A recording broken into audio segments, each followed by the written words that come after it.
Hello, welcome to my first attempt at a video lesson. Please make sure before we start that you've got your notebook handy, and at any time you need to, you can pause it and make notes. Please also make sure that you've got pen and paper handy to try questions when I ask you to have a go at something. First example I'd like to look at, so we're adding fractions today. I would like to look at 2/5 plus 1/7. Now whenever we add fractions, the first thing we need to do is make the denominator the same. So the moment they're different, we're looking for a number that's a multiple of 5 and a multiple of 7. The easiest one to go with is 35. So we will rewrite both fractions with a denominator of 35. Plus is still there. We've multiplied that 5 by 7 to get to 35. So we have to multiply the numerator by the same thing. So 5 7s are 35, 2 7s give us 14. We've multiplied this 7 by 5 to get to 35. So we'll also multiply the numerator by 5, which gives us 5. Once the denominators are the same, we can then just add the numerators. 14 plus 5 gives us 19. 35 is still there. And we have an answer of 19/35. I would like you now to have a go on your piece of paper at 3/10 plus 2/3. Pause the video now and have a go, please.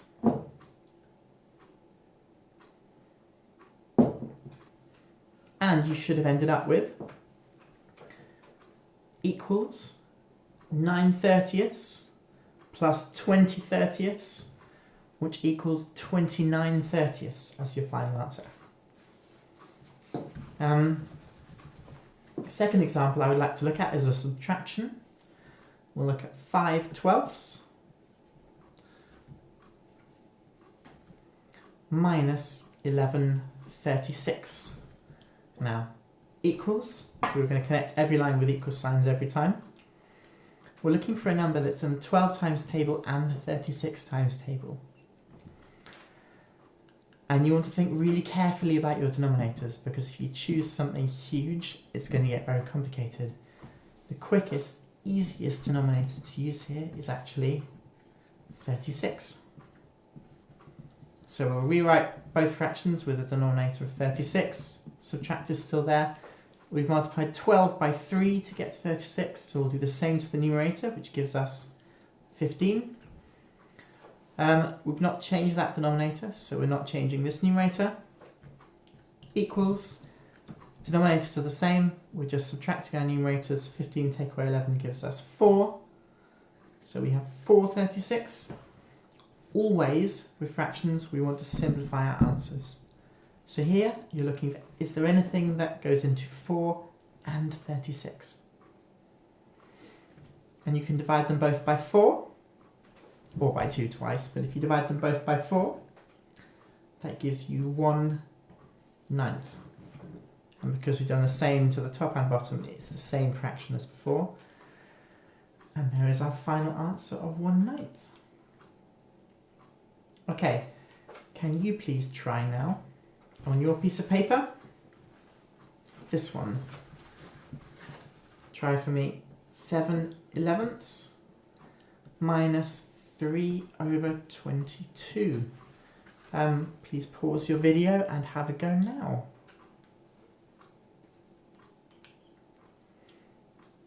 And that should have been equal to 14/22, take away 3/22, which gave you 11/22, which simplified to 1/2. So whatever you use as your denominator, your final answer, once you've cancelled, should be 1/2. Next type of example I want to look at. What happens when we have mixed numbers? What happens if we have, say, 2 3/4 plus 1 3/8? Now there are two methods for this question. I'm going to do them both one after the other. One approach here, since we're adding, is to just add the whole numbers to the integers first. 2 plus 1 gives us 3. And then we've still got the 3/4 and the 3/8 to add together. So we're looking for a common denominator, so something in the 4 times table and the 8 times table. The quickest, easiest thing to use here is 8. So we'll rewrite them both with the denominator of 8. Plus is still there. All this is still there. We've doubled the 4, so we'll also double the 3. We've left this 8 the same, so we'll leave that 3 the same. And then if we add those together, we have 3 plus the denominator the same, so we leave that 8 there. 6 add 3 gives us 9. We almost get an answer, but we're not really. That looks like 3 and 9/8, but you'd never say 3 and 9/8. So,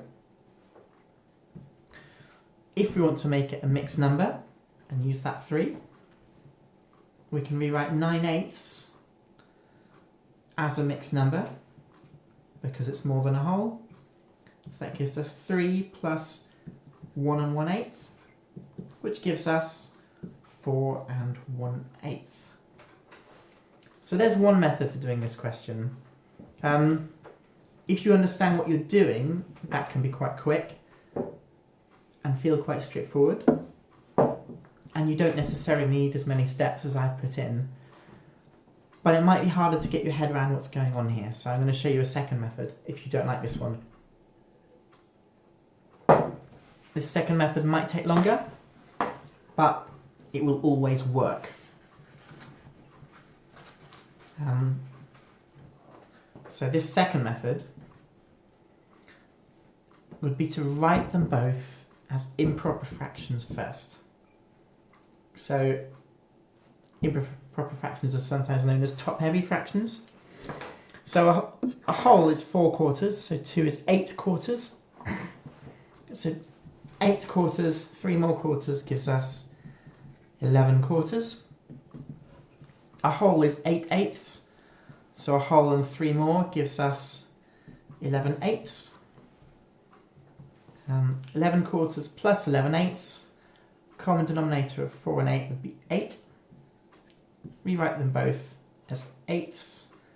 We've doubled the 4, so we'll double the 11, 22/8. This 11 we're going to leave the same. That gives us 33/8. Last time we got an answer of 4 and 1/8. Either of those actually is fine. I'm happy with either of those. As long as you've cancelled, either of those is fine. You do need to be able to switch between them, but we're not going to go into that much in this video. Can you please pause? In a minute, you're going to pause your video and have a go at one of these. So I would like you to try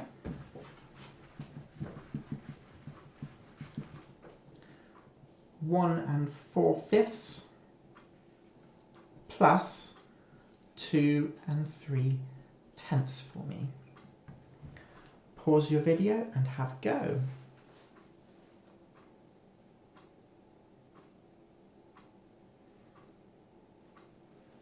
Thank you. You should have ended up with a final answer of either 4 1/10 or 41/10. Either of those is fine. 4 1/10 or 41/10. Last example I'd like to look at is another subtraction with mixed numbers, 3 1/5. Take away 1 1/2. When you're subtracting, I'm going to recommend most of the time when you're subtracting, make them both improper fractions. It's not always the quickest way of doing it, but it's what I would recommend here anyway. So 3 1/5 is 16/5. 1.5 is 3/2. Common denominator of 5 and 2 would be 10. You doubled the 5, so you'll double the 16, which gives you 32. You've multiplied the 2 by 5 to get 10, so you'll do the same to the 3, which gives you 15. 32 tenths minus 15 tenths gives you 17 tenths, which you could rewrite, if you wanted to, as 1 7/10. You might find it quicker to do something else, but I think for most of you, that's the best approach whenever you have a subtraction with mixed numbers.